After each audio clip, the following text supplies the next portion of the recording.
जनक उवाच कथं ज्ञानम् अवाप्नोति कथं मुक्तिर्भविष्यति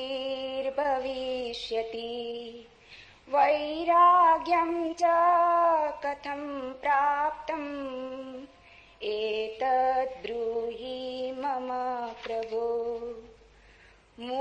अष्टवक्र उवाच मुक्तिमीच्छसि चेतात विषयान् विषवात्यज क्षमार्जवदया तोष सत्यं पीयूषार्कज। न पृथ्वी न जलं न अग्निः वायुद्यो न वा भवान् येषां साक्षिणम् आत्मानं चिद्रूपं विद्धि मुक्ते। यदि देहं पृथक्कृत्य चित्ति विश्राम्यतिष्ठसि अधुनैव सुखी शान्तो बन्धमुक्तो भविष्यसि। न त्वं विप्रादिको वर्णो नाश्रमी नाक्षगोचर असङ्गोऽसि निराकारो विश्वसाक्षी सुखी भव। धर्माधर्मौ सुखं दुःखं मानसानि न ते विभो न कर्तासि न भोक्तासि मुक्त एवासि सर्वदा।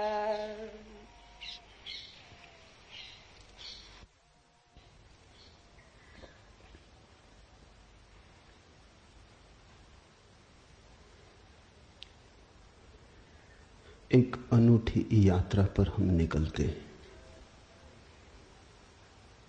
मनुष्य जाति के पास बहुत शास्त्र हैं, पर अष्टावक्र गीता जैसा शास्त्र नहीं। वेद फीके हैं, उपनिषद बहुत धीमी आवाज में बोलते हैं। गीता में भी ऐसा गौरव नहीं जैसा अष्टावक्र की संहिता में। कुछ बात ही अनूठी है। सबसे बड़ी बात तो यह है कि न समाज, न राजनीति, न जीवन की किसी और व्यवस्था का कोई प्रभाव अष्टावक्र के वचनों पर है। इतना शुद्ध भावातीत वक्तव्य है, समय और काल से अतीत, दूसरा नहीं। शायद इसीलिए अष्टावक्र की गीता, अष्टावक्र की संहिता का बहुत प्रभाव नहीं पड़ा।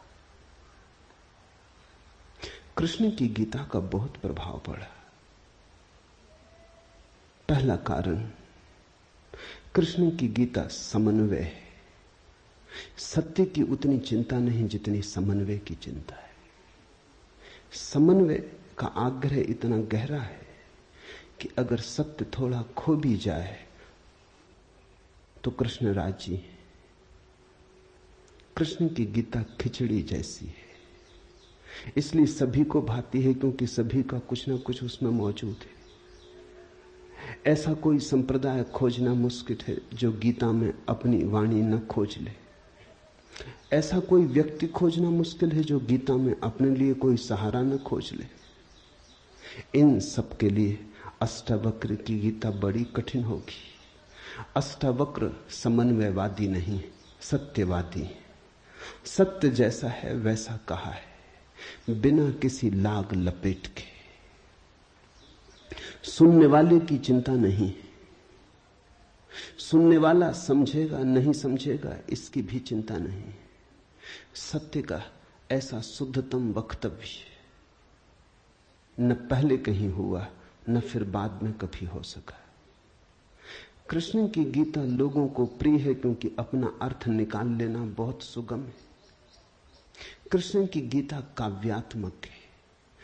2 2 5 भी हो सकते हैं, 2 2 3 भी हो सकते हैं।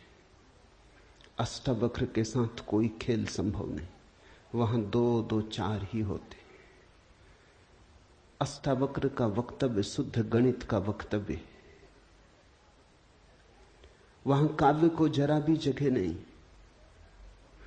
वहां कविता के लिए जरा सी भी छूट नहीं। जैसा है वैसा कहा है, किसी तरह का समझौता नहीं। कृष्ण की गीता पढ़ो तो भक्त अपना अर्थ निकाल लेता है, क्योंकि कृष्ण ने भक्ति की भी बात की। कर्मयोगी अपना अर्थ निकाल लेता है, क्योंकि कृष्ण ने कर्मयोग की भी बात की है। ज्ञानी अपना अर्थ निकाल लेता है, क्योंकि कृष्ण ने ज्ञान की भी बात की है।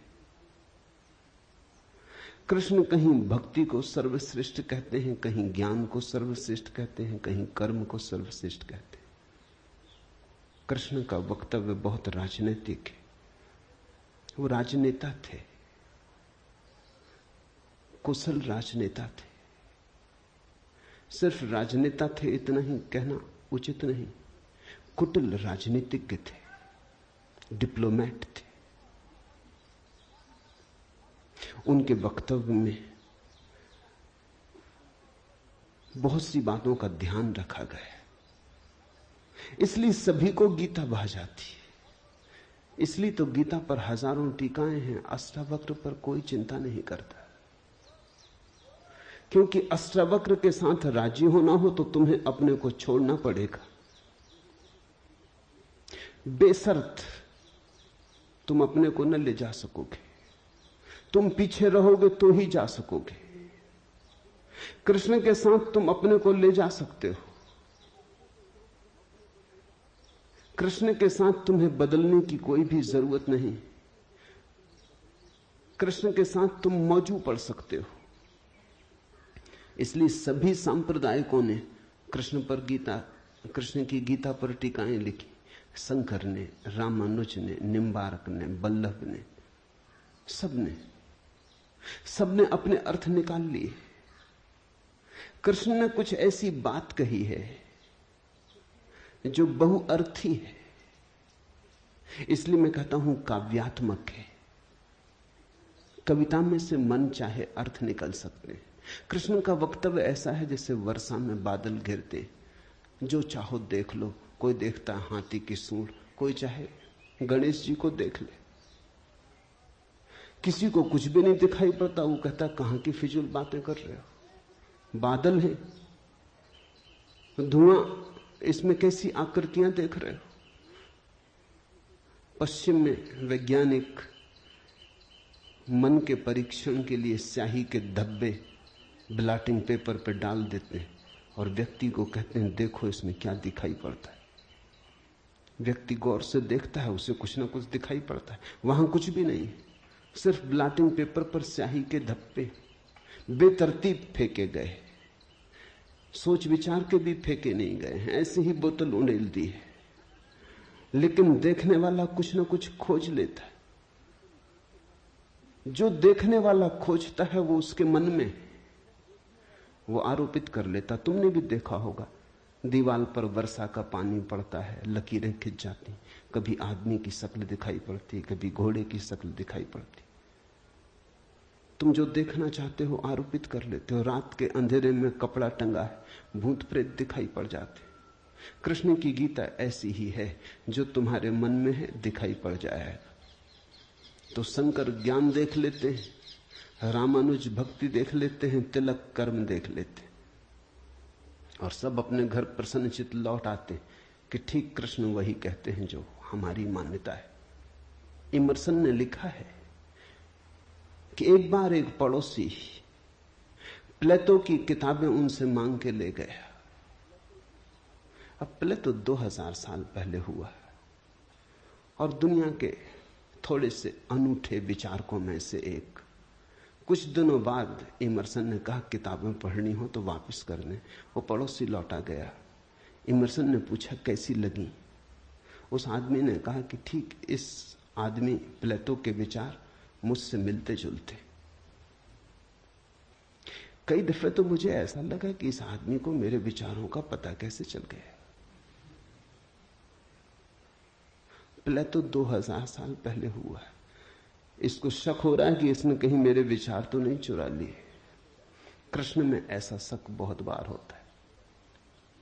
इसलिए कृष्ण पर सदियां बीत गईं, टीकाएं चलती जाती, हर सदी अपना अर्थ खोज लेती है, हर व्यक्ति अपना अर्थ खोज लेता है।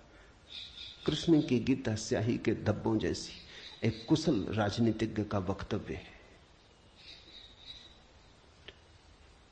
अष्टावक्र की गीता में तुम कोई अर्थ ना खोज पाओगे। तुम अपने को छोड़ के चलोगे तो ही अष्टावक्र की गीता स्पष्ट होगी। अष्टावक्र का सुस्पष्ट संदेश है, उसमें जरा भी तुम अपनी व्याख्या ना डाल सकोगे। इसलिए लोगों ने टीकाएं नहीं लिखी। टीका लिखने की जगह नहीं है, तोड़ने मड़ोड़ने का उपाय नहीं है, तुम्हारे मन के लिए सुविधा नहीं है कि तुम कुछ डाल दो। अष्टावक्र ने इस तरह से वक्तव्य दिया है कि सदियां बीत गई, उस वक्तव्य में कोई कुछ जोड़ नहीं पाया, घटा नहीं पाया। बहुत कठिन है ऐसा वक्तव्य देना। शब्द के साथ ऐसी कुशलता बड़ी कठिन है। इसलिए मैं कहता हूं एक अनूठी यात्रा तुम शुरू कर रहे हो। अष्टावक्र में राजनीतिज्ञों की कोई उत्सुकता नहीं, न तिलक की, न अरविंद की, न गांधी की, न विनोबा की, किसी की कोई उत्सुकता नहीं, क्योंकि तुम अपना खेल ना खेल पाओगे। तिलक को उकसाना है देशभक्ति, उठाना है कर्म का ज्वार। कृष्ण की गीता सहयोगी बन जाती। कृष्ण हर किसी को कंधा देने को तैयार है। कोई भी चला लो गोली उनके कंधे पर रख के, वो राजी। कंधा उनका, पीछे छिपने की तुम्हें सुविधा है, और उनके पीछे से गोली चलाओ तो गोली भी बहुमूल्य मालूम पड़ती। अष्टावक्र किसी को कंधे पे हाथ भी नहीं रखने देते। इसलिए गांधी की कोई उत्सुकता नहीं, तिलक की कोई उत्सुकता नहीं, अरविंद विनोबा को कुछ लेना देना नहीं, क्योंकि तुम कुछ थोप ना सकोगे। राजनीति की सुविधा नहीं है। अष्टावक्र राजनीतिक पुरुष नहीं। ये पहली बात ख्याल में रख लेनी जरूरी है। ऐसा सुस्पष्ट खुले आकाश जैसा वक्तव्य जिसमें बादल है ही नहीं, तुम कोई आकृति देख ना पाओगे। आकृति छोड़ोगे, सब बनोगे निराकार, अरूप के साथ जोड़ोगे संबंध, तो अष्टावक्र समझ में आएंगे। अष्टावक्र समझना चाहो तो ध्यान की गहराई में उतरना होगा। कोई व्याख्या से काम होने वाला नहीं। और ध्यान के लिए भी अष्टावक्र नहीं कहते कि तुम बैठ के राम राम जपो। अष्टावक्र कहते हैं तुम कुछ भी करो वो ध्यान ना होगा। करता जहां है वहां ध्यान कैसा। जब तक करना है तब तक भ्रांति है, जब तक करने वाला मौजूद है तब तक अहंकार मौजूद है। अष्टावक्र कहते हैं साक्षी हो जाना है ध्यान। जहां करता छूट जाता तुम सिर्फ देखने वाले रह जाते। दृष्टा मात्र, दृष्टा मात्र हो जाने में ही दर्शन है, दृष्टा मात्र हो जाने में ही ध्यान है, दृष्टा मात्र हो जाने में ही ज्ञान है। इसके पहले कि हम सूत्र में उतरे, अष्टावक्र के संबंध में कुछ बातें समझ लेनी जरूरी है। ज्यादा पता नहीं, क्योंकि न तो वे सामाजिक पुरुष थे न राजनीतिक, तो इतिहास में कोई उल्लेख नहीं है। बस थोड़ी सी घटनाएं ज्ञात हैं, वो भी बड़ी अजीब, भरोसा करने योग्य नहीं, लेकिन समझोगे तो बड़े गहरे अर्थ खुलेंगे। पहली घटना अष्टावक्र पैदा हुए उसके पहले की, पीछे का तो कुछ पता नहीं। गर्भ की घटना। पिता बड़े पंडित, अष्टावक्र मां के गर्भ में पिता रोज वेद का पाठ करते और अष्टावक्र गर्भ में सुनते। एक दिन अचानक गर्भ से आवाज आती कि रुको भी, ये सब बकवास है, ज्ञान इसमें कुछ भी नहीं, बस शब्दों का संग्रह। शास्त्र में ज्ञान कहां? ज्ञान स्वयं में। शब्द में सत्य कहां? सत्य स्वयं में।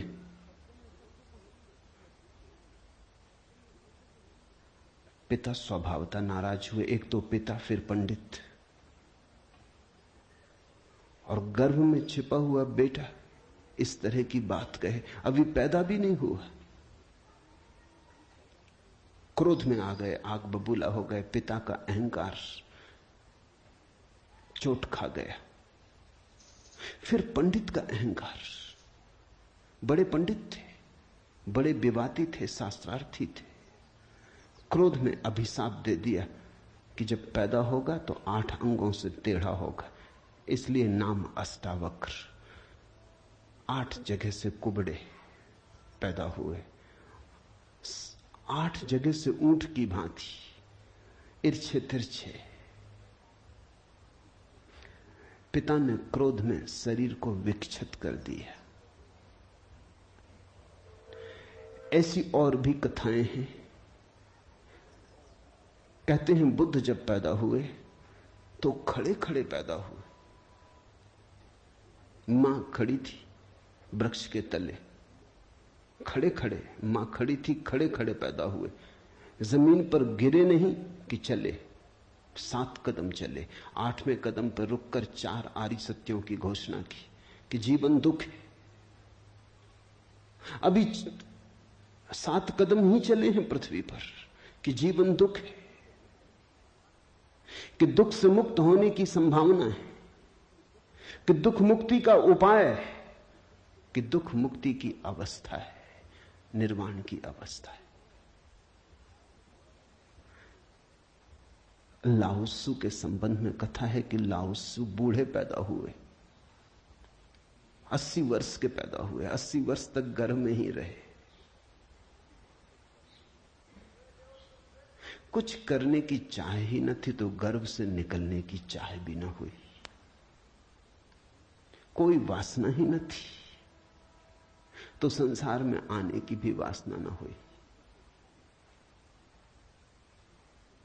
जब पैदा हुए तो सफेद बाल थे, 80 वर्ष के बूढ़े थे।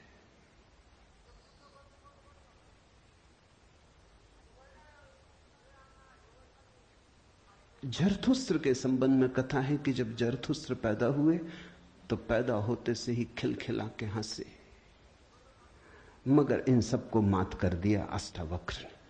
ये तो पैदा होने की बात है। अष्टावक्र ने अपना पूरा वक्तव्य दे दिया पैदा होने के पहले। ये कथाएं महत्वपूर्ण हैं। इन कथाओं में इन व्यक्तियों के जीवन की सारी सार संपदा है, निचोड़ है। बुद्ध ने जो जीवन भर में कहा उसका निचोड़। बुद्ध ने अष्टांगिक मार्ग का उपदेश दिया तो 7 कदम चले, 8वें पर रुक गए। 8 अंग हैं कुल। पहुंचने की अंतिम अवस्था है सम्यक समाधि। उस समाधि की अवस्था में ही पता चलता है जीवन के पूरे सत्य का। वो 4 आर्य सत्यों की घोषणा करती। लाओत्सु बूढ़ा पैदा हुआ। लोगों को 80 साल लगते हैं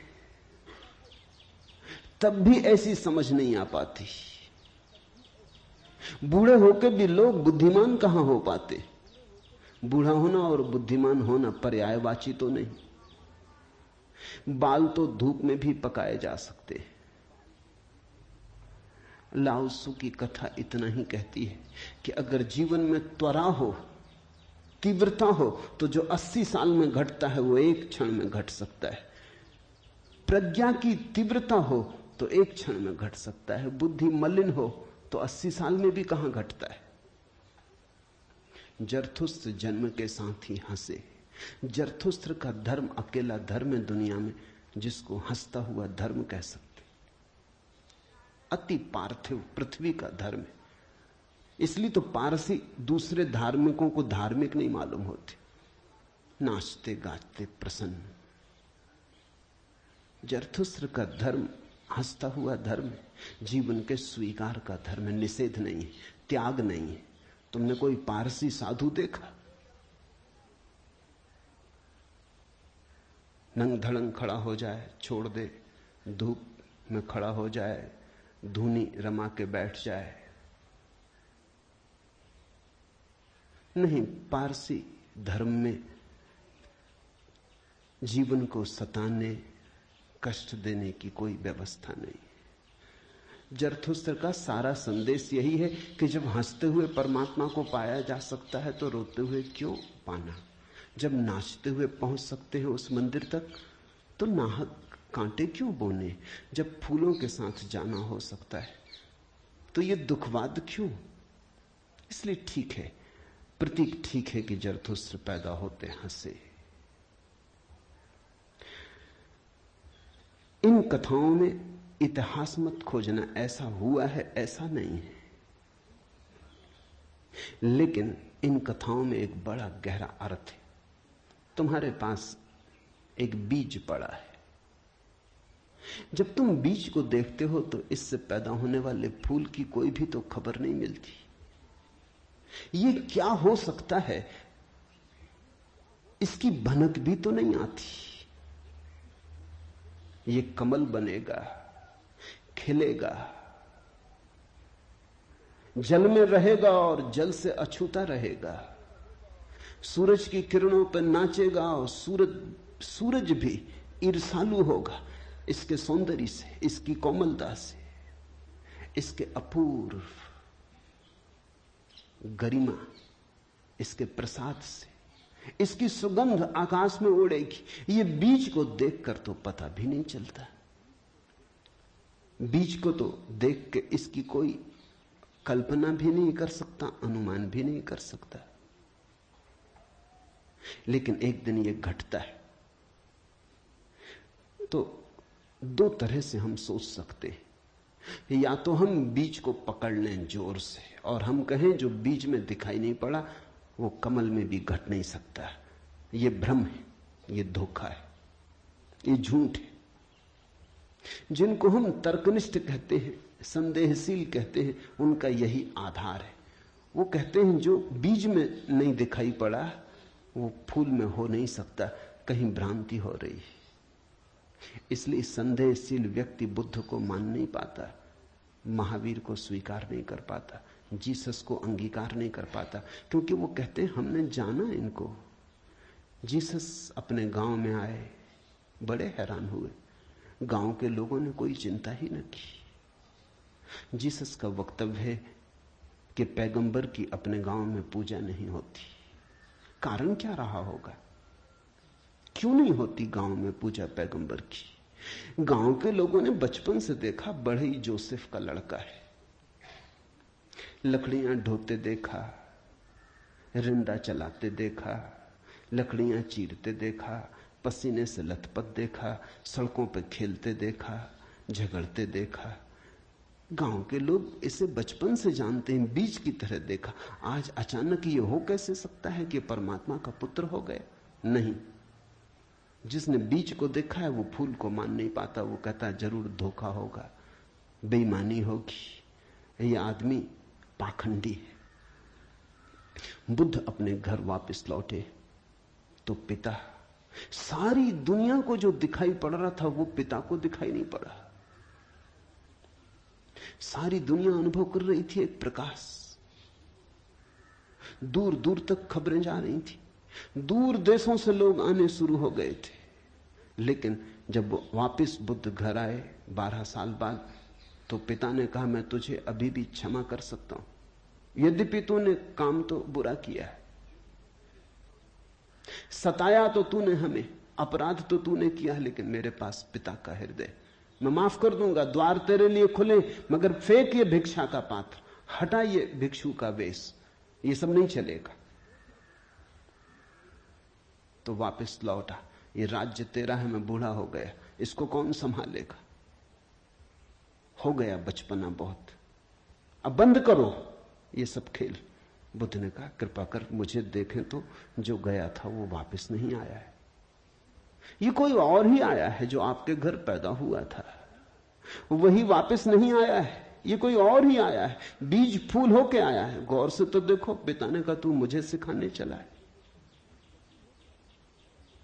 पहले दिन से जब तू पैदा हुआ था तब से तुझे जानता हूं। किसी और को धोखा देना, किसी और को समझा लेना, भ्रम में डाल देना, मुझे तू भ्रम में न डाल पाएगा। मैं फिर कहता हूं, मैं तुझे भली भांति जानता हूं, मुझे कुछ सिखाने को चेष्टा मत कर, क्षमा करने को मैं राजी हूं। बुद्ध ने कहा आप और मुझे जानते हैं, मैं तो स्वयं को भी नहीं जानता था, अभी अभी किरणें उतरी हैं और स्वयं को जानो।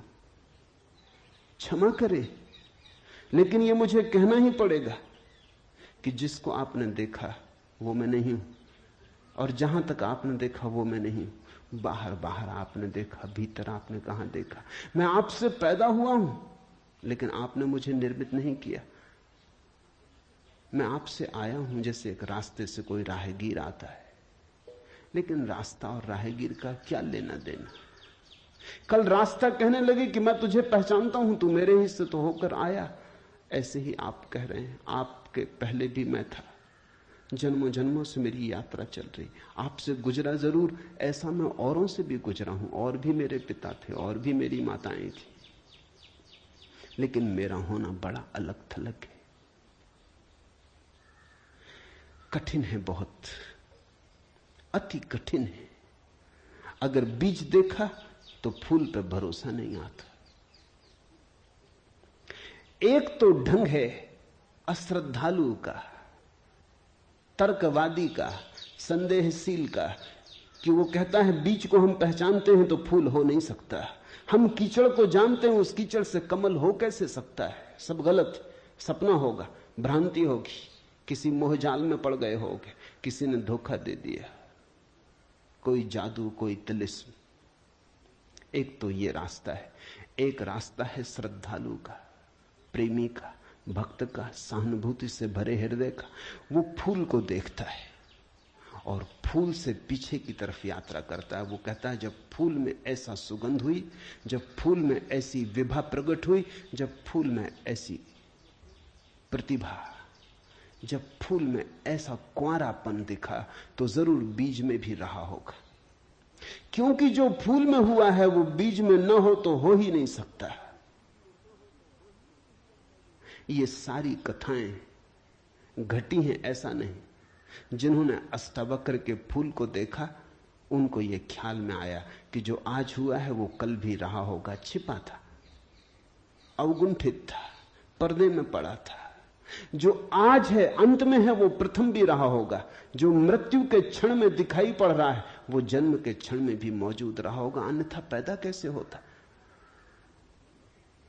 तो एक तो ढंग है फूल से पीछे की तरफ देखना, और एक है बीज से आगे की तरफ देखना।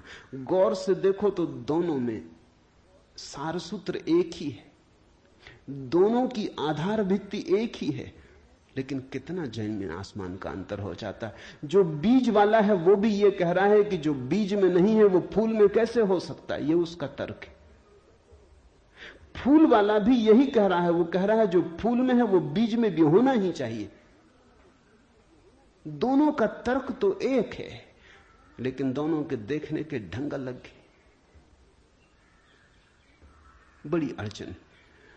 मुझसे कोई पूछता था कि आपके साथ बचपन में बहुत लोग पढ़े होंगे, स्कूल में, कॉलेज में, वे दिखाई नहीं पड़ते, वे कैसे दिखाई पड़ सकते? उनको बड़ी अड़चन है, वो भरोसा नहीं कर सकते, अति कठिन है उन्हें। कल ही मेरे पास रायपुर से किसी ने एक अखबार भेजा, श्री हरशंकर परसाई ने एक लेख मेरे खिलाफ लिखा है।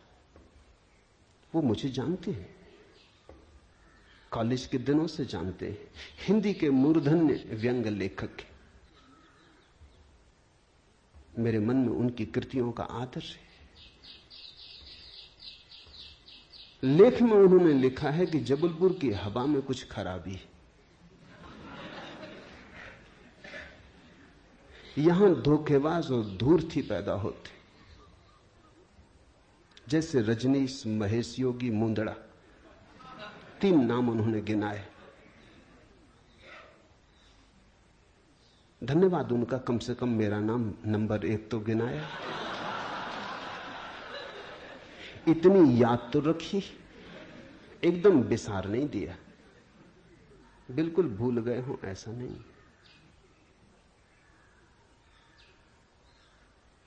लेकिन अड़चन स्वाभाविक है, सीधी साफ है, मैं उनकी बात समझ सकता हूं।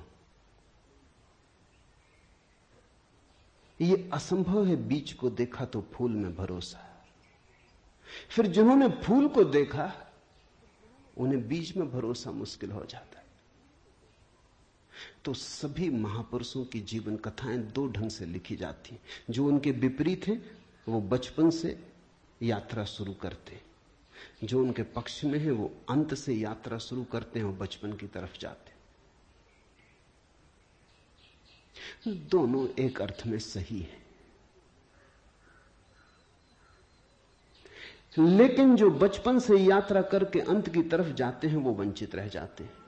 उनका सही होना उनके लिए आत्मघाती है। जो अंत से यात्रा करते हैं वो पीछे की तरफ जाते हैं, वो धन्यभागी हैं, क्योंकि बहुत कुछ उन्हें अनायास मिल जाता है जो कि पहले तर्कवादियों को नहीं मिल पाता। अब न केवल मैं गलत मालूम होता हूं, मेरे कारण जबलपुर तक की हवा उनको गलत मालूम होती। कुछ भूल हवा पानी में होनी चाहिए। यदि मैं उनको कहना चाहूंगा जबलपुर को कोई हक नहीं है मेरे संबंध में हवा पानी को अच्छा या खराब तय करने का। जबलपुर से मेरा कोई बहुत नाता नहीं है। थोड़े दिन वहां था, महेश योगी भी थोड़े दिन वहां थे, उनका भी कोई नाता नहीं। हम दोनों का नाता किसी और जगह से है। उस जगह के लोग इतने सोए हैं कि उन्हें अभी खबर ही नहीं है। महेश योगी और मेरा जन्म पास ही पास हुआ, दोनों गाडरवाड़ा के आसपास पैदा हुए। उनका जन्म चिचली में हुआ, मेरा जन्म कुचवाड़े में हुआ। अगर हवा पानी खराब है तो वहां का होगा। इसका दुख गाडरवाड़ा को होना चाहिए, कभी होगा, या सुख। जबलपुर को इसमें बीच में आना नहीं चाहिए। लेकिन मन कैसे तर्क रचता है। अब जो अष्टावक्र की कथा को देखेगा वो सुनते से ही कह देगा गलत, असंभव। ये तो कथा जिन्होंने लिखी है उनको भी पता है कि कहीं कोई गर्व से बोलता है। वो तो केवल इतना कह रहे हैं कि जो आखिर में प्रकट हुआ वो गर्भ में मौजूद रहा होगा। जो वाणी आखिर में खिली वो किसी न किसी गहरे तल पर गर्भ में भी मौजूद रही होगी, अन्यथा खिलती कहां से, आती कहां से? सुनने से थोड़ी कुछ आता है, हर चीज के पीछे कारण है। नहीं देख पाए हो हम, लेकिन था तो मौजूद। ये सारी कथाएं इसी का सूचक देती हैं। अष्टावक्र के संबंध में दूसरी बात जो ज्ञात है वो है जब वे 12 वर्ष के थे। बस 2 ही बातें ज्ञात हैं। तीसरी उनकी अष्टावक्र गीता है, या कुछ लोग कहते हैं अष्टावक्र संहिता।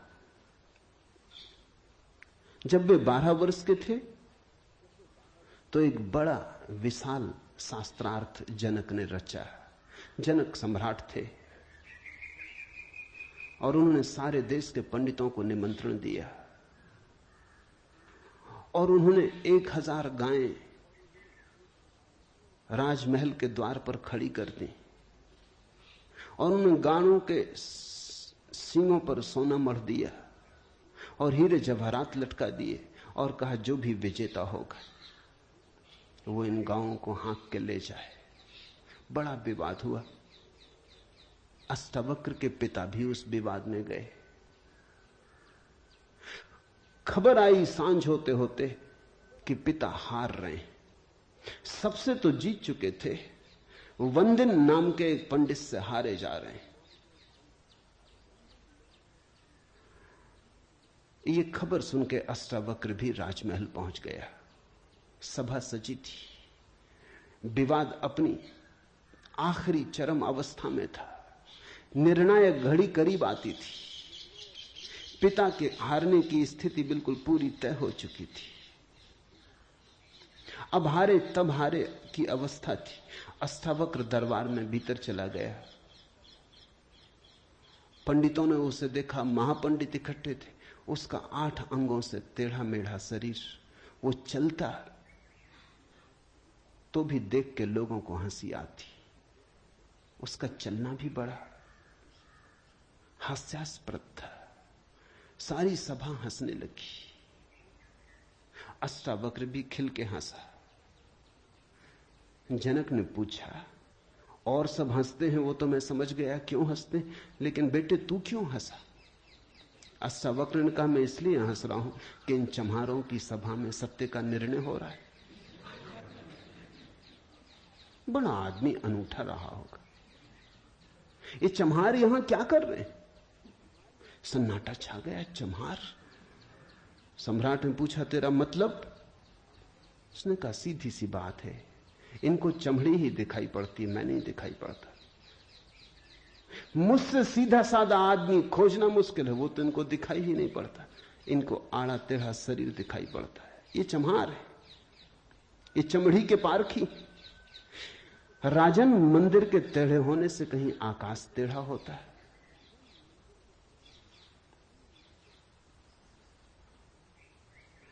घड़े के फूटे होने से कहीं आकाश फूटता है? आकाश तो निर्विकार है। मेरा शरीर टेढ़ा मेढ़ा है, लेकिन मैं तो नहीं। ये जो भीतर बसा है इसकी तरफ तो देखो। इससे तुम सीधा साधा और कुछ खोज ना सकोगे।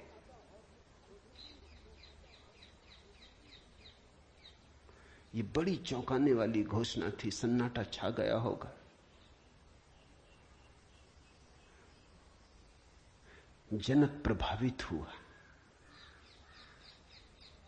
झटका खाया।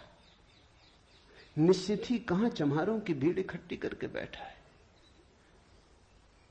खुद पे भी पश्चाताप हुआ, अपराध लगा कि मैं भी हंसा।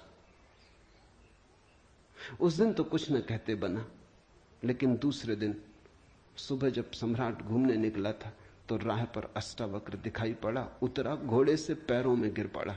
सबके सामने तो हिम्मत न जुटा पाया। एक दिन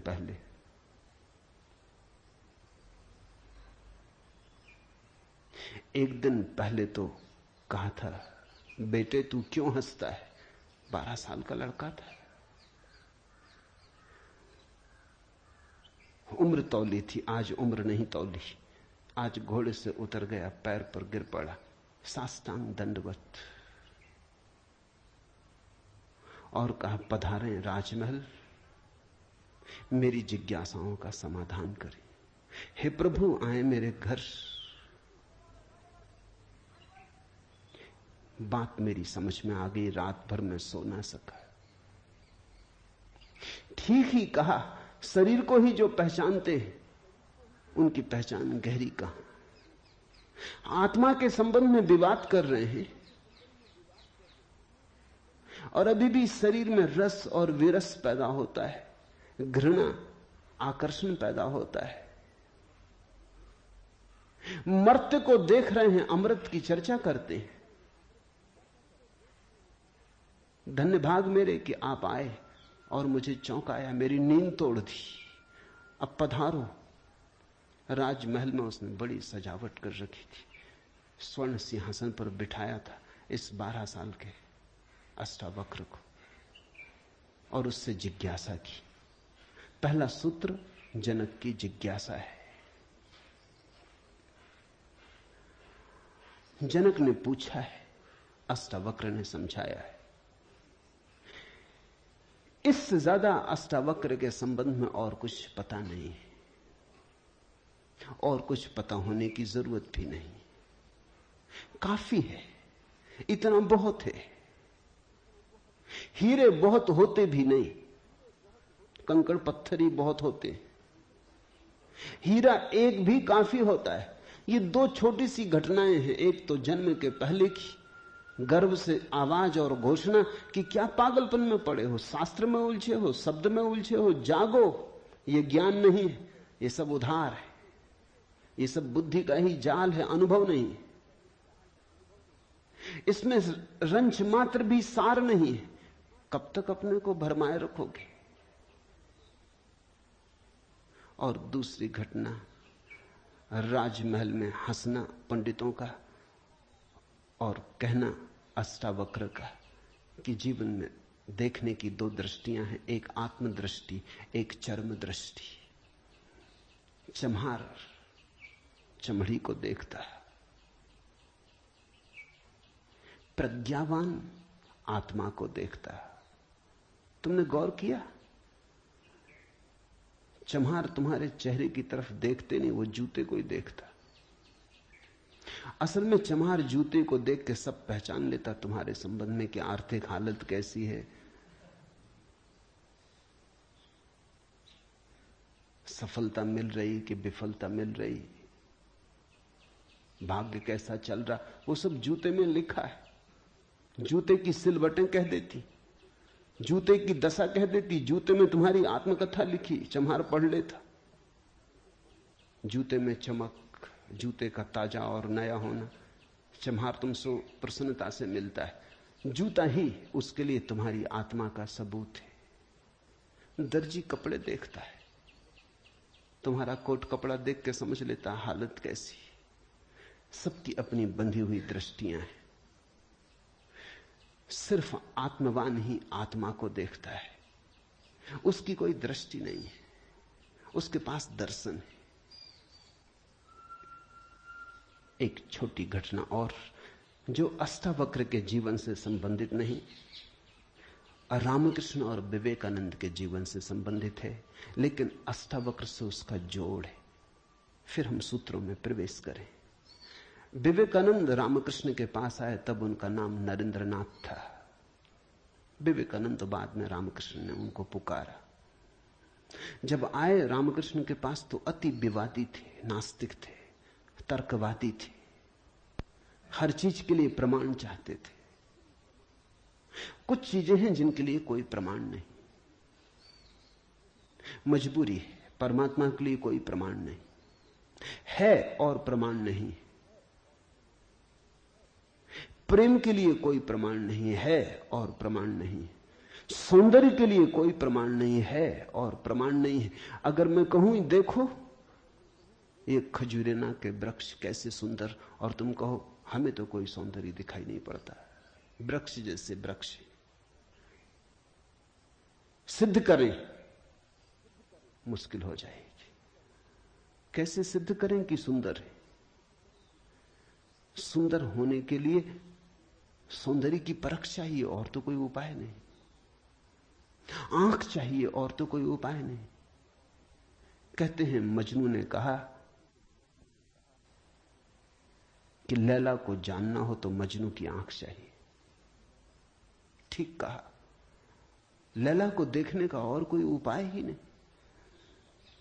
मजनू को बुलाया था उसके गांव के राजा ने और कहा था तू पागल है, मैं तेरी लैला को जानता हूं, साधारण सी लड़की है, काली कलूटी, कुछ खास नहीं, तुझ पे मुझे दया आती। ये मेरे राजमहल की 12 लड़कियां खड़ी, ये इस देश की सुंदरतम स्त्रियां, इनमें से तू कोई भी चुन ले, ये तुझे रोते देख के मेरा भी प्राण रोता है।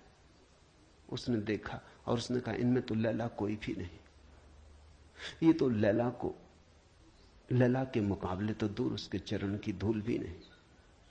सम्राट कहने लगा मजनू तू पागल है। मजनू ने कहा यह हो सकता है, लेकिन एक बात आपसे कहना चाहता हूं, लैला को देखना हो तो मजनू की आंख चाहिए।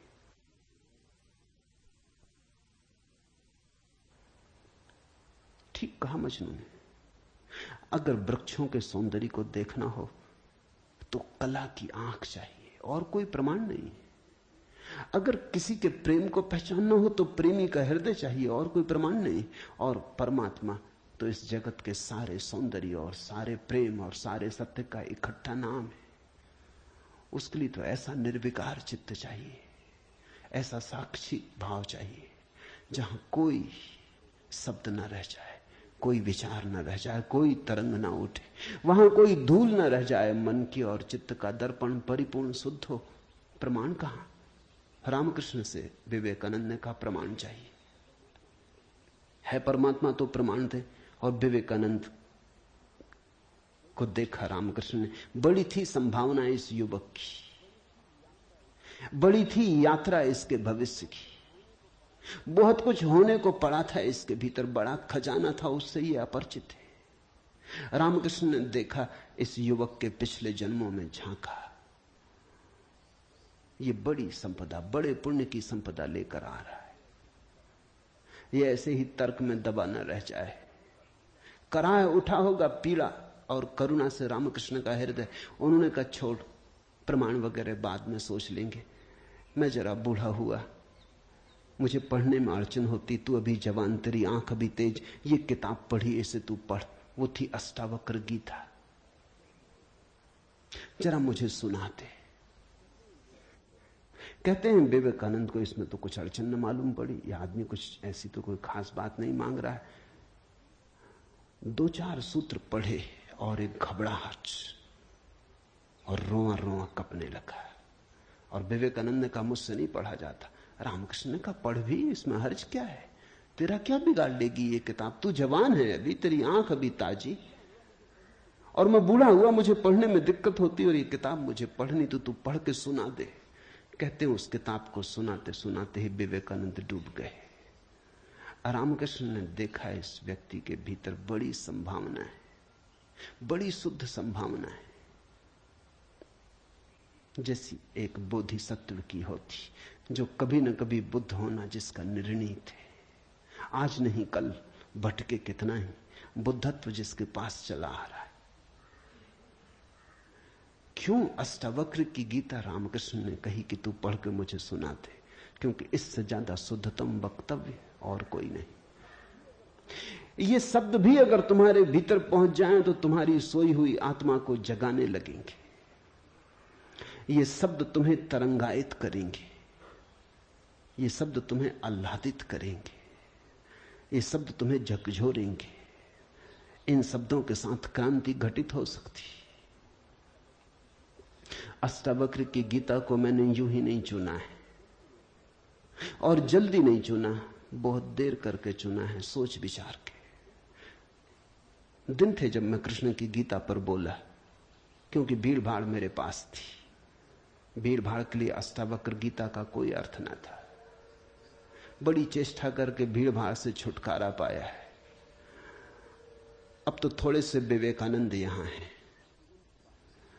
अब तो उनसे बात करनी है जिनकी बड़ी संभावना है। उन थोड़े से लोगों के साथ मेहनत करनी है जिनके साथ मेहनत का परिणाम हो सकता है। अब हीरे तराशने, कंकड़ पत्थरों पर यह छेनी खराब नहीं करनी, इसलिए चुनी है अष्टावक्र की गीता। तुम तैयार हुए हो इसलिए चुनी। पहला सूत्र, जनक ने कहा, हे प्रभु, पुरुष ज्ञान को कैसे प्राप्त होता है, और मुक्ति कैसे होगी, और वैराग्य कैसे प्राप्त होगा, यह मुझे कहिए। एतत् मम ब्रूहि प्रभो, मुझे समझाएं प्रभु।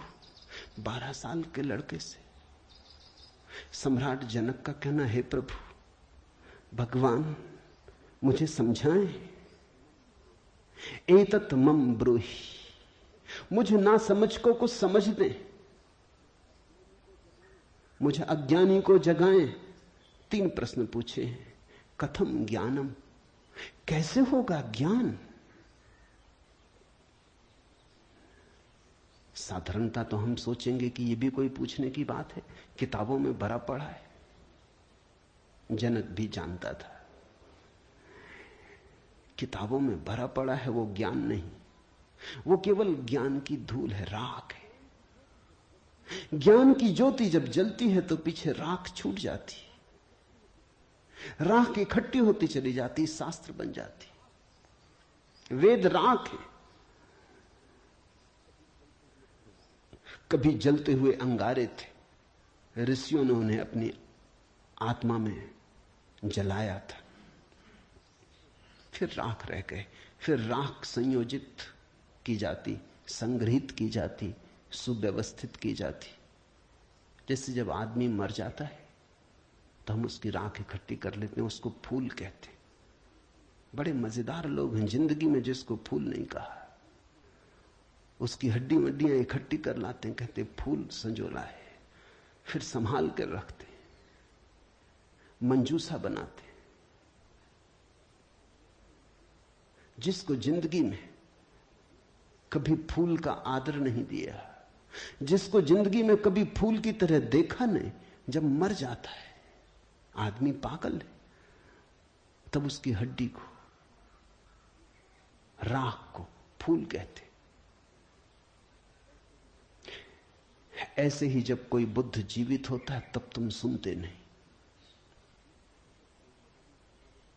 जब कोई महावीर तुम्हारे बीच से गुजरता है तब तुम नाराज होते हो, लगता है यह आदमी तुम्हारे सपने तोड़ रहा है या तुम्हारी नींद में दखल डाल रहा है। ये कोई जगाने का वक्त है? अभी अभी तो सपना आना शुरू हुआ था, अभी अभी तो जरा जीतना शुरू किया था जिंदगी में, अभी अभी तो दांव ठीक लगने लगे थे, तीर ठीक ठीक जगह पड़ने लगा था, और ये सज्जन आ गए, ये कहते हैं सब आसार है। अभी अभी तो चुनाव जीते थे, पद पे पहुंचने का रास्ता बना था, और ये महापुरुष आ गए, ये कहते हैं ये सब सपना है, इसमें कुछ सार नहीं, मौत आएगी सब छीन लेगी। छोड़ो भी, जब मौत आएगी तब देखेंगे, बीच में तो इस तरह की बातें मत उठाओ। लेकिन जब महावीर मर जाते, बुद्ध मर जाते, तब उनकी राख को हम इकट्ठी कर लेते हैं, फिर हम धम्म पद बनाते, वेद बनाते, फिर हम पूजा के फूल चढ़ाते। जनक भी जानता था कि शास्त्रों में सूचनाएं भरी पड़ी, लेकिन उसने पूछा कथम ज्ञानम, कैसे होगा ज्ञान? क्योंकि कितना ही जान लो ज्ञान तो होता ही नहीं। जानते जाओ, शास्त्र कंठस्थ कर लो, तोते बन जाओ, एक एक सूत्र याद हो जाए, पूरे वेद स्मृति में छप जाएं, फिर भी ज्ञान तो होता नहीं। कथम ज्ञानम, कैसे होता ज्ञान? कथम मुक्ति, मुक्ति कैसे होगी? क्योंकि जिसको तुम ज्ञान कहते हो वो तो बांध लेता उल्टे, मुक्त कहां करता। ज्ञान तो वही है जो मुक्त करे। जीसस ने कहा है सत्य वही है जो मुक्त करे, ज्ञान तो वही है जो मुक्त करे। ये ज्ञान की कसौटी है। पंडित मुक्त तो दिखाई नहीं पड़ता, बंधा दिखाई पड़ता है, मुक्ति की बातें करता है,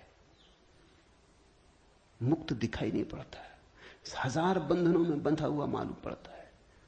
तुमने कभी गौर किया, तुम्हारे तथाकथित संत तुमसे भी ज्यादा बंधे हुए मालूम पड़ते। तुम शायद थोड़े बहुत मुक्त भी हो, तुम्हारे संत तुमसे भी ज्यादा बंधे, लकीर के फकीर हैं।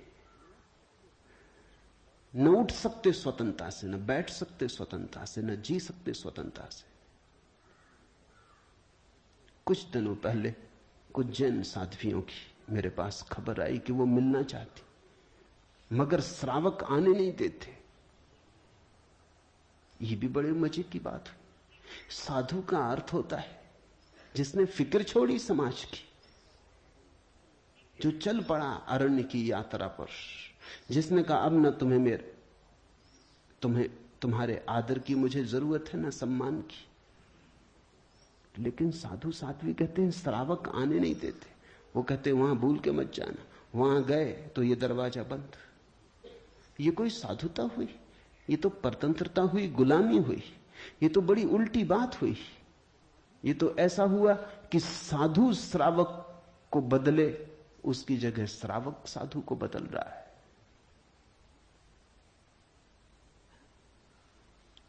एक मित्र ने आके मुझे कहा, एक जैन साध्वी आपकी किताबें पढ़ती लेकिन चोरी से। टेप भी सुनना चाहती लेकिन चोरी से। और अगर कभी किसी के सामने आपका नाम भी ले दो तो वो इस तरह हो जाती जैसे उसने कभी आपका नाम सुना ही नहीं। ये मुक्ति हुई। जनक ने पूछा कथम मुक्ति, कैसे होती मुक्ति, क्या है मुक्ति? उस ज्ञान को मुझे समझाएं जो मुक्त कर देता है।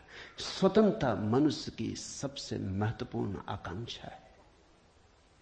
सब पालो लेकिन गुलामी अगर रही तो छिदती है।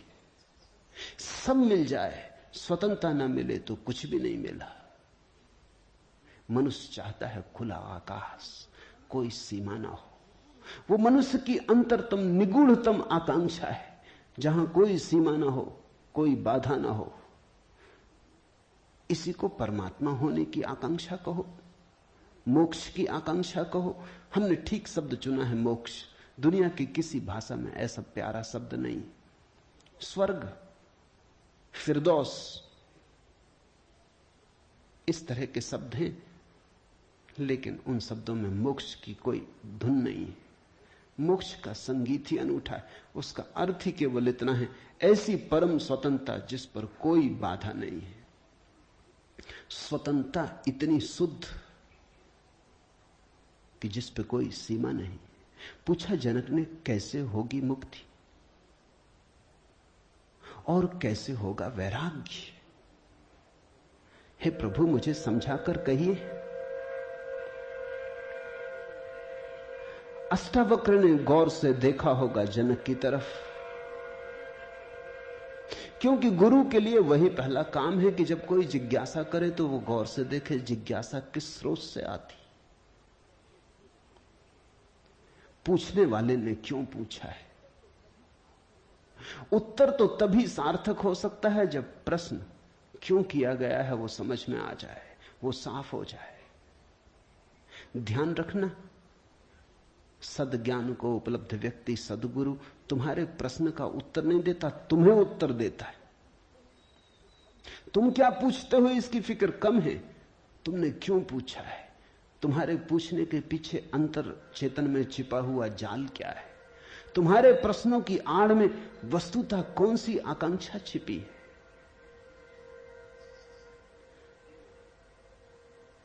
दुनिया में 4 तरह के लोग हैं, ज्ञानी, मुमुक्षु, अज्ञानी, मूढ़।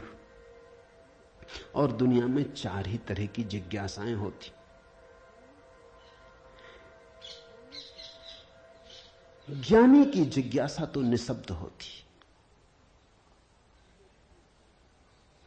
कहना चाहिए ज्ञानी की जिज्ञासा तो जिज्ञासा होती ही नहीं। जान लिया, जानने को कुछ बचा नहीं, पहुंच गए, चित्त निर्मल हुआ, शांत हुआ, घर लौट आए, विश्राम में आ गए। तो ज्ञानी की जिज्ञासा तो जिज्ञासा जैसी होती ही नहीं। इसका यह अर्थ नहीं कि ज्ञानी सीखने को तैयार नहीं होता। ज्ञानी तो सरल छोटे बच्चे की भांति हो जाता है, सदा तत्पर सीखने को। जितना ज्यादा तुम सीख लेते हो उतनी ही सीखने की तत्परता बढ़ जाती। जितने तुम सरल और निष्कपट होते चले जाते हो उतने ही सीखने के लिए तुम खुल जाते हो। आए हवाएं तुम्हारे द्वार खुले पाती, आए सूरज तुम्हारे द्वार पर दस्तक नहीं देनी पड़ती, आए परमात्मा तुम्हें सदा तत्पर पाता है। ज्ञानी ज्ञान को संग्रहित नहीं करता, ज्ञानी सिर्फ ज्ञान की क्षमता को उपलब्ध होता है। इस बात को ठीक से समझ लेना, क्योंकि पीछे ये काम पड़ेगी। ज्ञानी का केवल इतना ही अर्थ है कि जो जानने के लिए बिल्कुल खुला है, जिसका कोई पक्षपात नहीं, जानने के लिए जिसके पास कोई पर्दा नहीं, जिसके पास जानने के लिए कोई पूर्व नियोजित योजना ढांचा नहीं। ज्ञानी का अर्थ है ध्यानी, जो ध्यानपूर्ण है। तो देखा होगा अष्टावक्र ने गौर से जनक में झांक के, ये व्यक्ति ज्ञानी तो नहीं, ये ध्यान को तो उपलब्ध नहीं हुआ है, अन्यथा इसकी जिज्ञासा मौन होती, उसमें शब्द ना होते। बुद्ध के जीवन में उल्लेख है, एक फकीर मिलने आया, एक साधु मिलने आया, एक परिव्राजक घुमक्कड़। उसने आके बुद्ध से कहा, पूछने योग्य शब्द मेरे पास नहीं, क्या पूछना चाहता हूं उसे शब्दों में बांधने की मेरे पास कोई कुशलता नहीं। आप तो जानते ही हैं, समझ लें, जो मेरे योग को कहते हैं, ये ज्ञानी की जिज्ञासा है। बुद्ध चुप बैठे रहे, उन्होंने कुछ भी ना कहा। घड़ी भर बाद जैसे कुछ घटा, वो जो आदमी चुपचाप बैठा बुद्ध की तरफ देखता रहा था, उसकी आंख से आंसुओं की धार लग गई, चरणों में झुका, नमस्कार किया और कहा, धन्यवाद, खूब धन्यभागी हूं, जो लेने आया था आपने दिया। वो उठ के चला भी गया, उसके चेहरे पे अपूर्व आभा थी, वो नाचता हुआ गया। बुद्ध के आसपास के शिष्य बड़े हैरान हुए। आनंद ने पूछा, बनते भगवान, पहेली हो गई। पहले तो याद नहीं, कहता है कि मुझे पता नहीं कैसे पूछूं, पता नहीं किन शब्दों में पूछूं, ये भी पता नहीं क्या पूछने आया हूं। फिर आप तो जानते ही हैं सब, देख लें, मुझे जो मेरे लिए जरूरी हो कह दें। पहले तो ये आदमी ही जरा पहेली था, ये कोई ढंग हुआ पूछने का? और जब तुम्हें यही पता नहीं कि क्या पूछना, तो पूछना ही क्यों? पूछना क्या? खूब रही। फिर यही बात खत्म ना हुई, आप चुप बैठे सो चुप बैठे रह गए। आपको ऐसा कभी मौन देखा नहीं? कोई पूछता तो आप उत्तर देते। कभी कभी तो ऐसा होता कोई नहीं भी पूछता तो भी आप उत्तर देते। आपकी करुणा सदा बहती रहती। क्या हुआ अचानक कि आप चुप रह गए और आंख बंद हो गई? और फिर क्या रहस्य में घटा कि वो आदमी रूपांतरित होने लगा? हमने उसे बदलते देखा, हमने उसे किसी और ही रंग में डूबते देखा, उसमें मस्ती आते देखी। वो नाचता हुआ गया है, आंसुओं से भरा हुआ, गदगद आह्लादित, वो चरणों में झुका,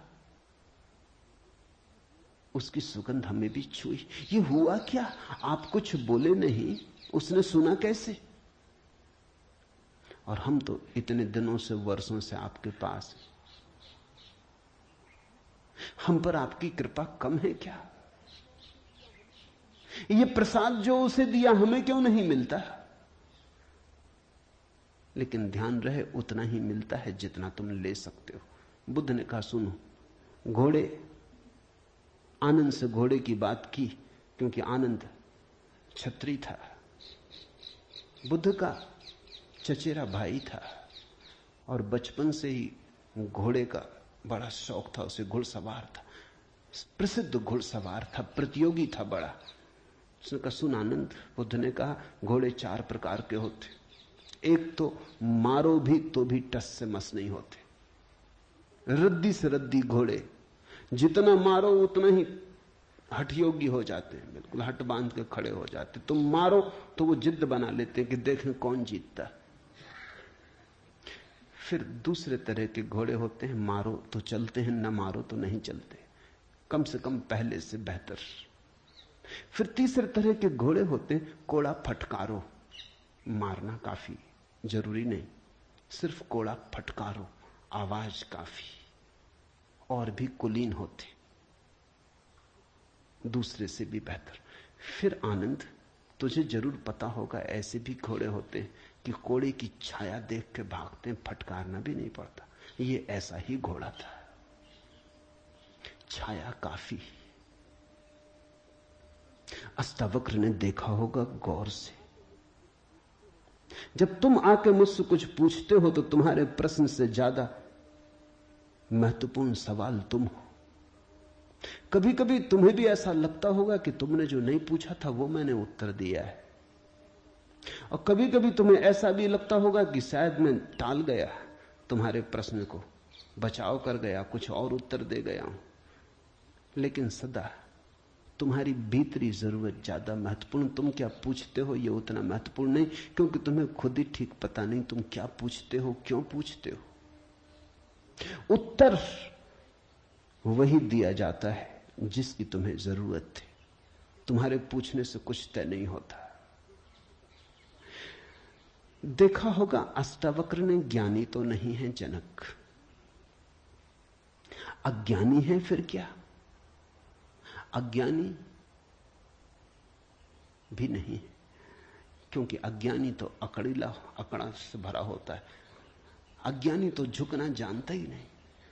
ये तो मुझ 12 साल की उम्र के लड़के के पैरों में झुक गया, साष्टांग दंडवत की। ये अज्ञानी के लिए असंभव है। अज्ञानी तो समझता है कि मैं जानता ही हूं, मुझे कौन समझाएगा। अज्ञानी अगर कभी पूछता भी है तो तुम्हें गलत सिद्ध करने को पूछता है, क्योंकि अज्ञानी तो ये मान के चलता है कि पता तो मुझे है ही, देखें इनको भी पता है या नहीं। अज्ञानी परीक्षा के लिए पूछता है। नहीं, इसकी आंखें जनक की तो बड़ी निर्मल है। मुझ 12 साल के अनजान अपरिचित लड़के को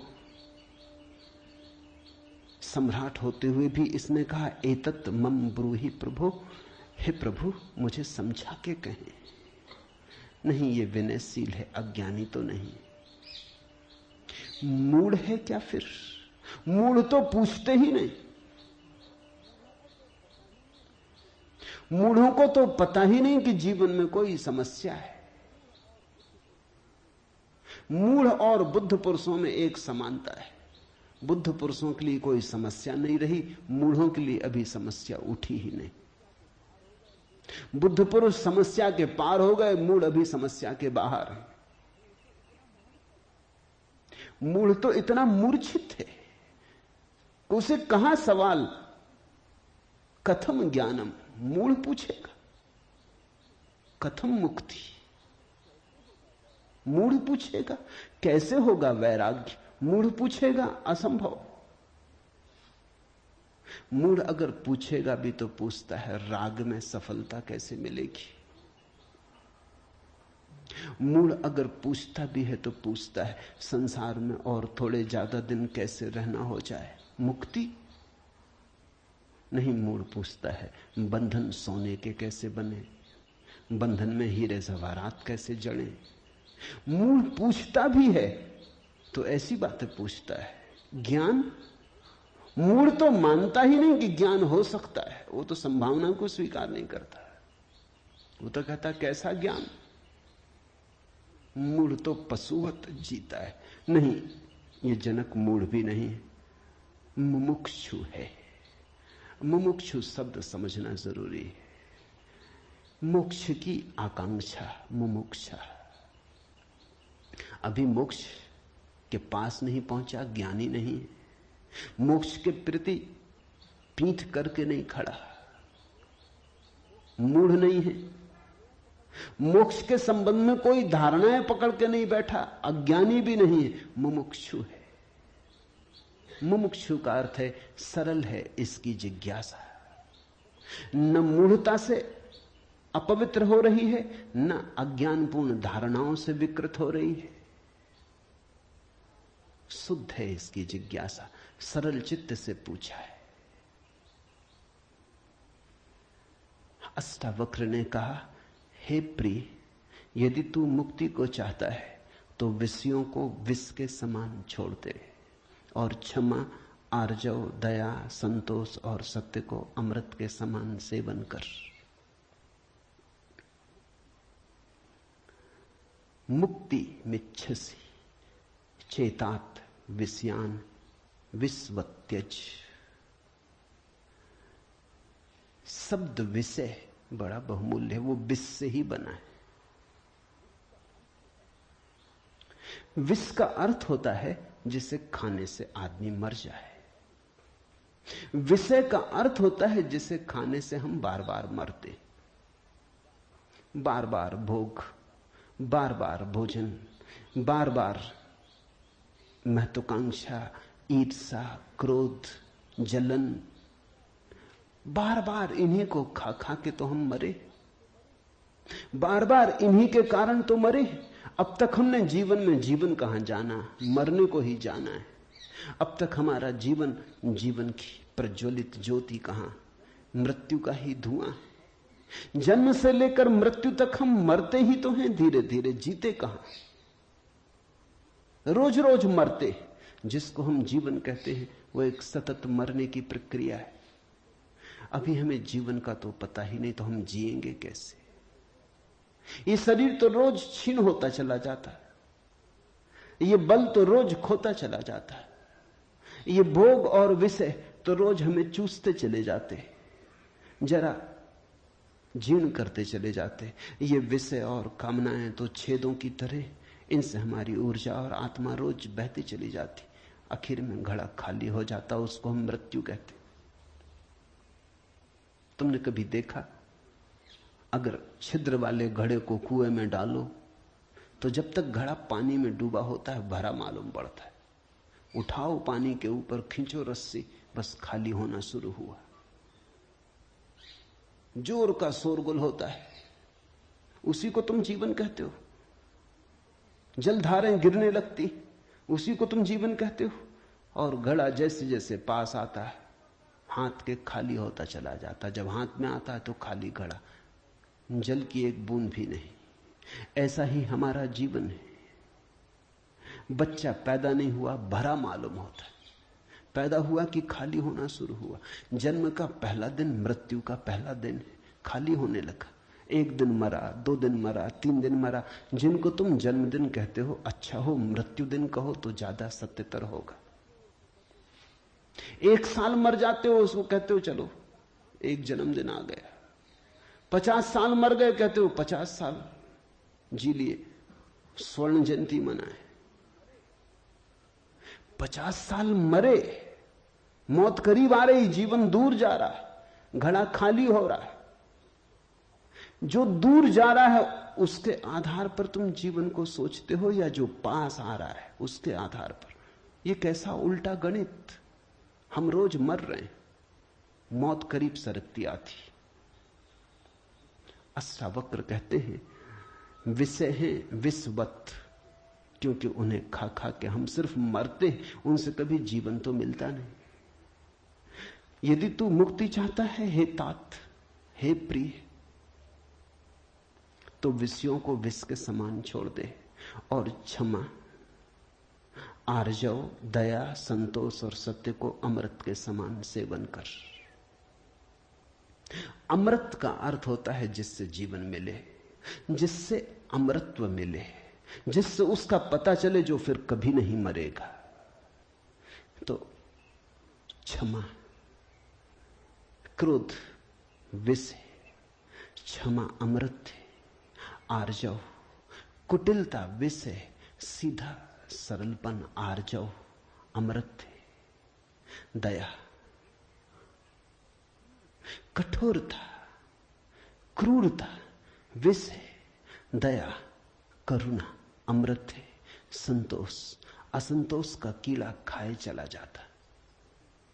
असंतोष का कीड़ा हृदय में कैंसर की तरह फैलता चला जाता है, विष को फैलाए चले जाता है। संतोष जो है उससे तृप्ति, जो नहीं है उसकी आकांक्षा नहीं।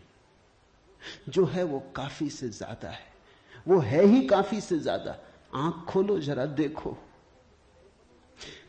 संतोष कोई थोपना नहीं है ऊपर जीवन को। जरा गौर से देखो, तुम्हें जो मिला है वो तुम्हारी जरूरत से सदा ज्यादा है। तुम्हें जो चाहिए वो मिलता ही रहा है। तुमने जो चाहा है वो सदा मिल गया है। तुमने दुख चाहा है तो दुख मिल गया है, तुमने सुख चाहा है तो सुख मिल गया है। तुमने गलत चाहा तो गलत मिल गया है। तुम्हारी चाह ने तुम्हारे जीवन को रचा है। चाह बीज है, फिर जीवन उसकी फसल है। जन्मों जन्मों में जो तुम चाहते रहे हो वही तुम्हें मिलता रहा है। कई बार तुम सोचते हो हम कुछ और चाह रहे हैं, जब मिलता है तो कुछ और मिलता है। तो तुम्हारे चाहने में भूल नहीं हुई है, सिर्फ तुमने चाहने के लिए गलत शब्द चुन लिया था। जैसे तुम चाहते हो सफलता, मिलती है विफलता, तुम कहते हो विफलता मिल रही, चाही तो सफलता थी।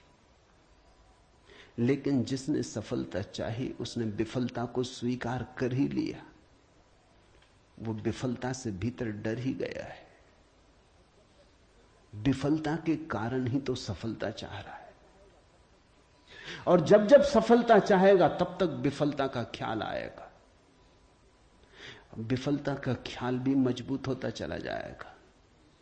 सफलता तो कभी मिलेगी, लेकिन रास्ते पर यात्रा तो विफलता में ही बीतेगी। विफलता का भाव संघरीभूत होगा, वो इतना संघरीभूत हो जाएगा कि वही एक दिन प्रकट हो जाएगा। तब तुम कहते हो कि हमने तो सफलता चाही थी, लेकिन सफलता के चाहने में तुमने विफलता को चाह लिया। लाओजू ने कहा है सफलता चाही विफलता मिलेगी। अगर सचमुच सफलता चाहिए हो, सफलता चाहना ही मत, फिर तुम्हें कोई विफल नहीं कर सकता। तुम कहते हो हमने सम्मान चाहा था, अपमान मिल रहा है। सम्मान चाहता ही वही व्यक्ति है जिसका अपने प्रति कोई सम्मान नहीं, वही तो दूसरों से सम्मान चाहता है।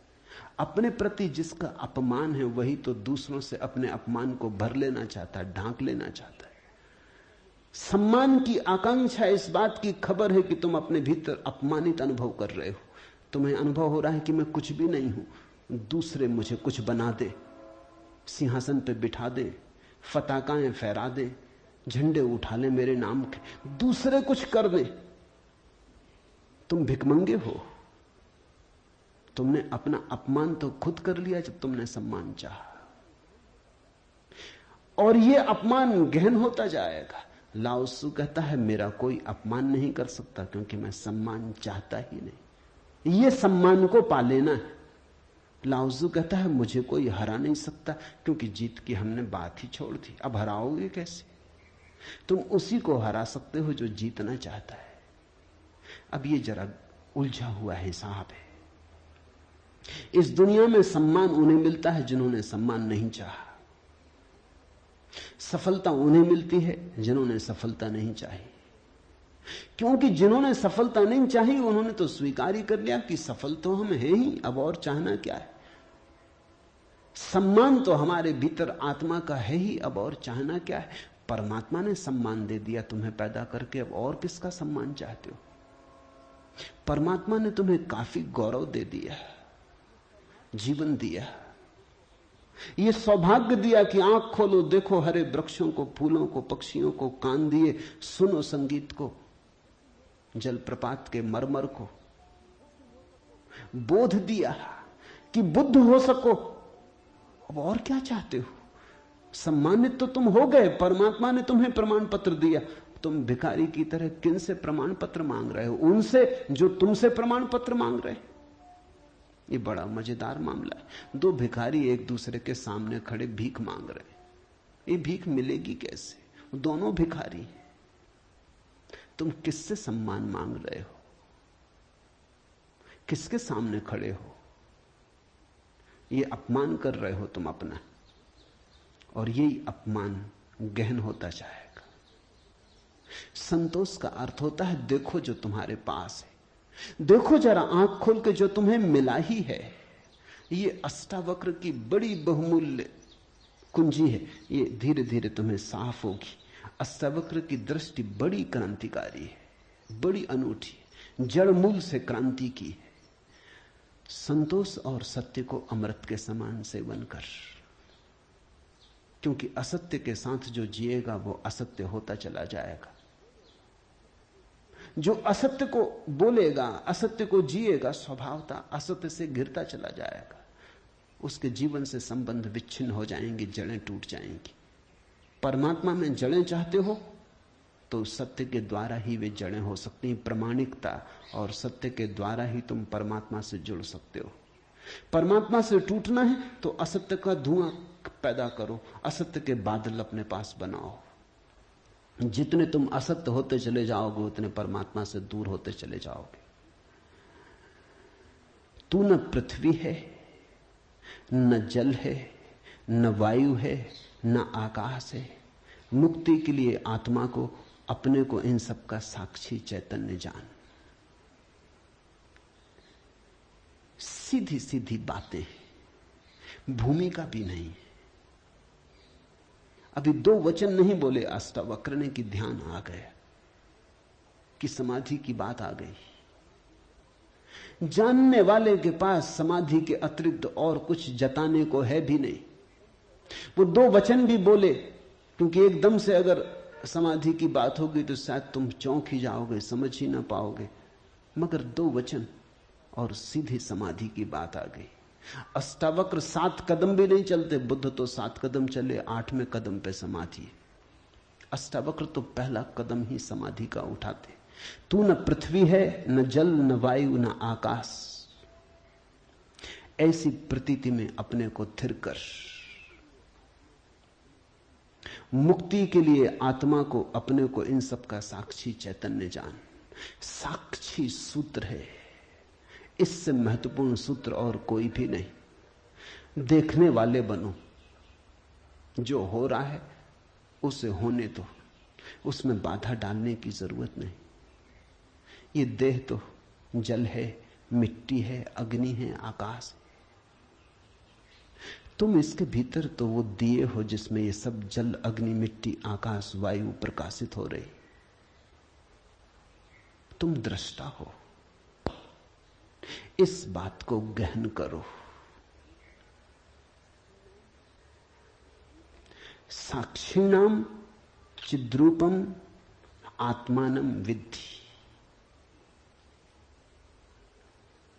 ये इस जगत में सर्वाधिक बहुमूल्य सूत्र है। साक्षी बनो। इसी से होगा ज्ञान, इसी से होगा वैराग्य, इसी से होगी मुक्ति। प्रश्न 3 थे, उत्तर 1 है। यदि तू देह को अपने से अलग कर और चैतन्य में विश्राम कर स्थित है, तो तू अभी ही सुखी, शांत और बंध मुक्त हो जाएगा। इसलिए मैं कहता हूं यह जड़ मूल से क्रांति है। पतंजलि इतनी हिम्मत से नहीं कहते कि अभी ही। पतंजलि कहते हैं करो अभ्यास, यम नियम साधो, प्राणायाम, प्रत्याहार, आसन शुद्ध करो।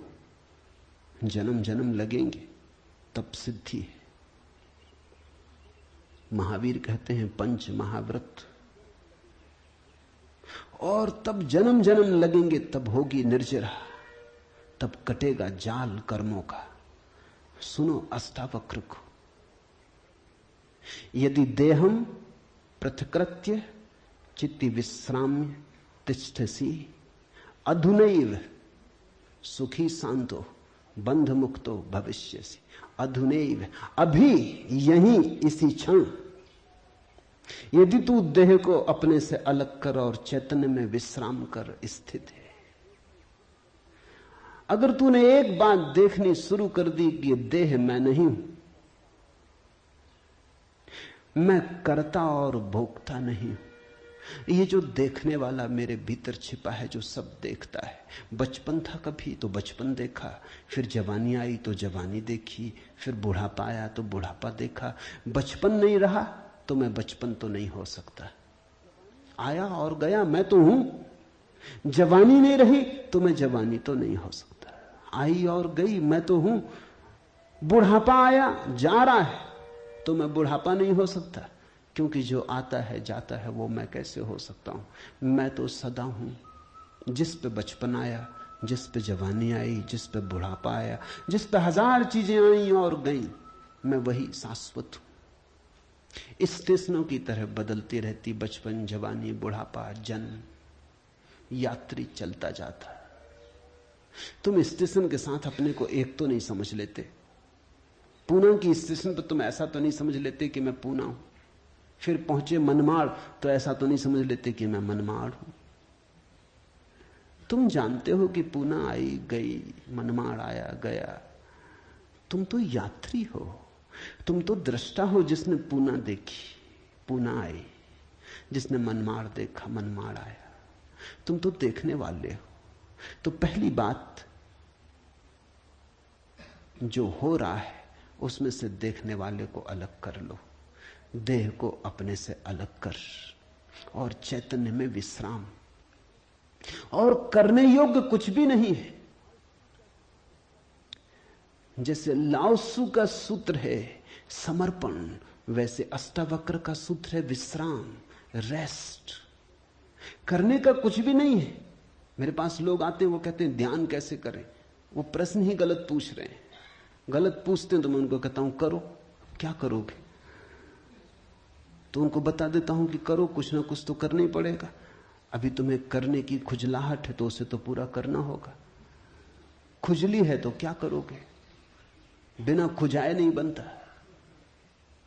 लेकिन धीरे धीरे उनको करवा करवा के थका डालता हूं। फिर वो कहते हैं अब इससे छुटकारा दिलवाओ। अब कब तक ये करते रहे? उनको तो मैं तो पहले ही राजी था,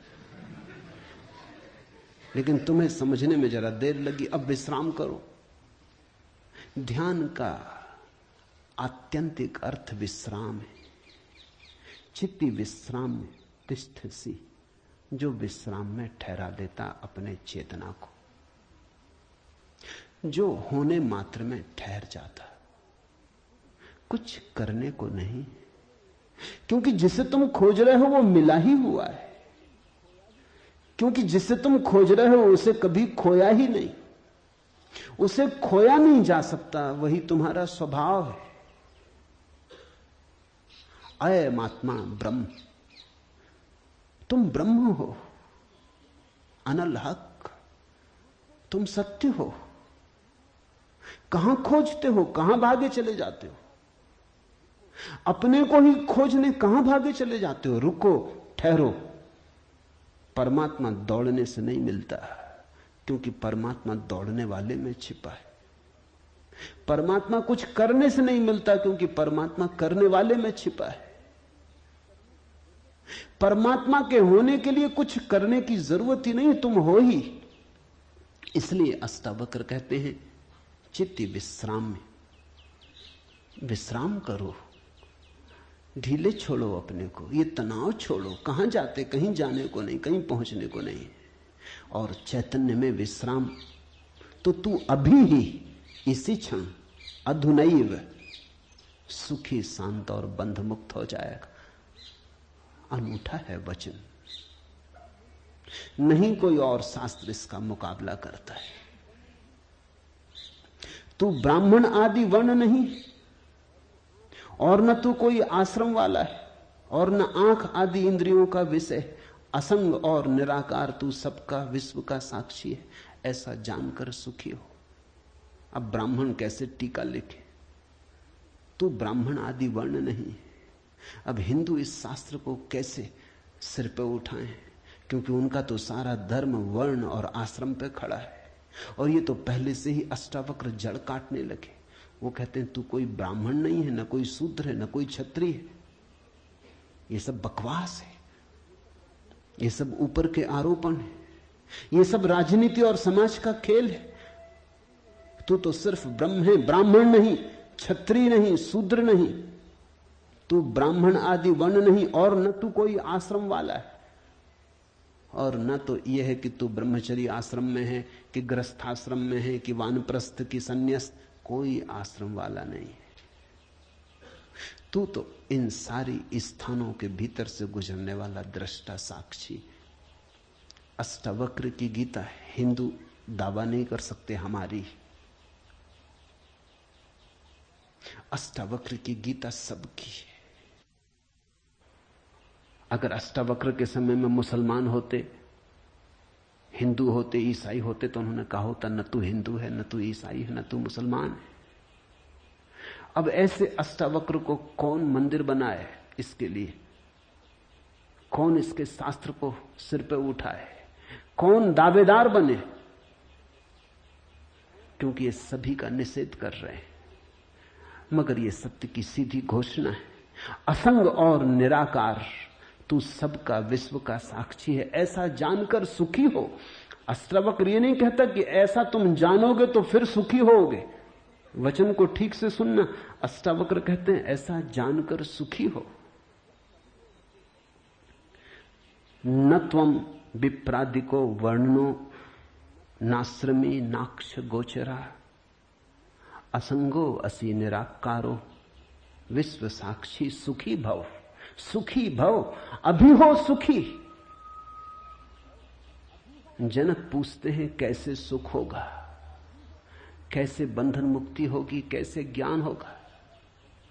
अष्टावक्र कहता है अभी हो सकता है, क्षण मात्र की भी देर करने की कोई जरूरत नहीं है। इसे कल पर छोड़ने का कोई कारण नहीं, स्थगित करने की कोई जरूरत नहीं। ये घटना भविष्य में नहीं घटती, या तो घटती है अभी या कभी नहीं घटती। जब घटती है तब अभी घटती है, क्योंकि अभी के अतिरिक्त कोई समय ही नहीं है। भविष्य कहां है? जब आता है तब अभी की तरह आता है। तो जो भी ज्ञान को उत्पन्न हुए हैं अभी उत्पन्न हुए हैं। कभी पर मत छोड़ना, वो मन की चालाकी है। मन कहता है इतने जल्दी कैसे हो सकता है, तैयारी तो कर ले। मेरे पास लोग आते हैं, वो कहते हैं संन्यास लेना, लेंगे कभी? कभी कभी ना लोगे। कभी पर टाला तो सदा के लिए टाला, कभी आता ही नहीं। लेना हो तो अभी, अभी के अतिरिक्त कोई समय ही नहीं है। अभी है जीवन, अभी है मुक्ति, अभी है अज्ञान, अभी है ज्ञान, अभी है निद्रा, अभी हो सकता जागरण। कभी क्यों? कठिन होता मन को, क्योंकि मन कहता है तैयारी तो करने दो। मन कहता है कोई भी काम तैयारी के बिना कैसे घटता। आदमी को विश्वविद्यालय से प्रमाण पत्र लेना है तो वर्षों लगते, डॉक्टरेट करनी है तो 20-25 साल लग जाते। मेहनत करते करते फिर आदमी आके डॉक्टर हो पाता। अभी कैसे हो सकते? अष्टावक्र भी जानते, दुकान करनी हो तो अभी थोड़ी खुल जाएगी। इकट्ठा करना पड़े, आयोजन करना पड़े, सामान लाना पड़े, दुकान बनानी पड़े, ग्राहक खोजने पड़े, विज्ञापन भेजना पड़े, वर्षों लगते हैं। इस जगत में कोई भी चीज अभी तो घटती नहीं, क्रम से घटती है। ठीक है, अष्टावक्र भी जानते हैं, मैं भी जानता हूं, लेकिन एक घटना यहां ऐसी है जो अभी घटती है, वो परमात्मा है। वो तुम्हारी दुकान नहीं, न तुम्हारा परीक्षालय, न तुम्हारा विश्वविद्यालय। परमात्मा क्रम से नहीं घटता, परमात्मा घट ही चुका है। आंख भर खोलने की बात है, सूरज निकल ही चुका है। सूरज तुम्हारे आंख के लिए नहीं रुका है कि तुम जब आंख खोलोगे तब निकलेगा। सूरज निकल ही चुका है, प्रकाश सब तरफ भरा ही है, अहिर्निश गूंज रहा उसका नाद, ओंकार की ध्वनि सब तरफ गूंज रही है, सतत अनाहत चारों तरफ गूंज रहा है। खोलो कान, खोलो आंख। आंख खोलने में कितना समय लगता है, उतना समय भी परमात्मा को पाने में नहीं लगता। पल तो लगता, पलक के झपने में। पल का अर्थ ही होता है जितना समय पलक को झपने में लगता उतना पल, मगर परमात्मा को पाने में पल भी नहीं लगता।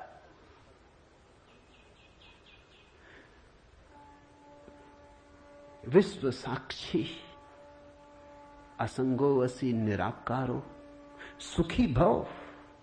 अभी हो सुखी। उधार नहीं है अष्टावक्र का धर्म, नगद, कैश।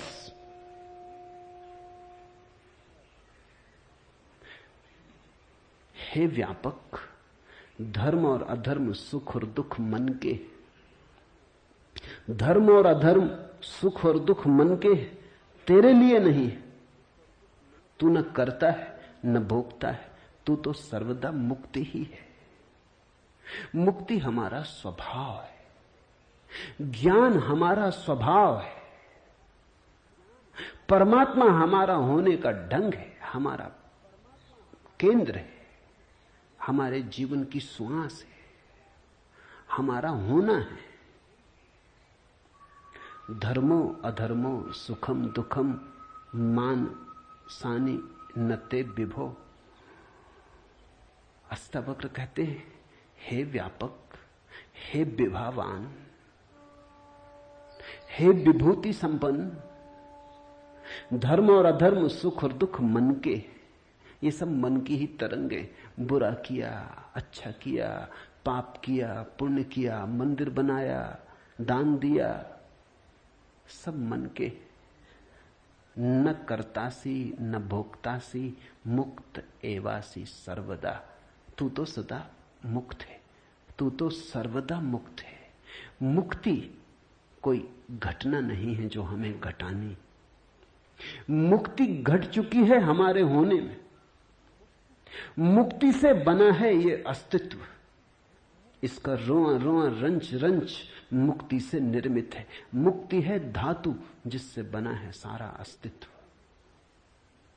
स्वतंत्रता स्वभाव है ये उद्घोषणा। बस समझी कि क्रांति घट जाती है, समझने के अतिरिक्त तो कुछ करना नहीं। ये बात ख्याल में उतर जाए, तुम सुन लो इसे मन भर के बस। तो आज इतना ही कहना चाहूंगा। अष्टावक्र को समझने की चेष्टा भर करना। अष्टावक्र में करने का कोई इंतजाम नहीं है, इसलिए तुम ये मत सोचना कि अब कोई तरकीब निकलेगी जो हम करेंगे। अष्टावक्र कुछ करने को कहते ही नहीं। तुम विश्राम से सुन लो, करने को कुछ होने वाला ही नहीं है। इसलिए तुम कॉपी वगैरह नोटबुक लेके मत आना कि लिख लेंगे, कुछ आएगा सूत्र तो नोट कर लेंगे, करके देख लेंगे। करने का यहां कुछ काम ही नहीं है। इसलिए तुम भविष्य की फिक्र छोड़ के सुनना, तुम सिर्फ सुन लेना। तुम सिर्फ मेरे पास बैठ के शांत भाव से सुन लेना, विश्राम में सुन लेना। सुनते सुनते तुम मुक्त हो जा सकते हो। इसलिए महावीर ने कहा है कि श्रावक मुक्त हो सकता है सिर्फ सुनते सुनते। श्रावक का अर्थ होता है जो सुनते सुनते मुक्त हो जाए। साधु का तो अर्थ ही इतना है कि जो सुन सुन के मुक्त ना हो सका, थोड़ा कमजोर बुद्धि का है, कुछ करना पड़ा। सिर्फ कोड़े की छाया काफी न थी, घोड़ा जरा कुजात है, कोड़ा फटकारा तब थोड़ा चला, या मारा तो थोड़ा चला। छाया काफी है। तुम सुन लेना, कोड़े की छाया दिखाई पड़ जाएगी। तो अष्टावक्र के साथ एक बात स्मरण रखना, कुछ करने को नहीं है, इसलिए तुम आनंद भाव से सुन सकते हो। इसमें से कुछ निकालना नहीं है कि फिर करके देखेंगे। जो घटेगा वो सुनने में घटेगा। सम्यक श्रवण सूत्र है। अधुनैव सुखी शांतो बंध मुक्तो भविष्यसि। अभी हो जा मुक्त, इसी क्षण हो जा मुक्त। कोई रोक नहीं रहा, कोई बाधा नहीं, हिलने की भी जरूरत नहीं है। जहां है वहीं हो जा मुक्त, क्योंकि मुक्त तू है ही। जाग और हो जा मुक्त। असंगो वसी निराकारो विश्व साक्षी सुखी भव। हो जा सुखी। एक पल की भी देर करने की कोई जरूरत नहीं। छलांग है, क्वांटम छलांग। सीढ़ियां नहीं है अष्टावक्र में, क्रमिक विकास नहीं है, सडन इसी क्षण हो सकता है। हरिओम तत्सत। आज इतना ही।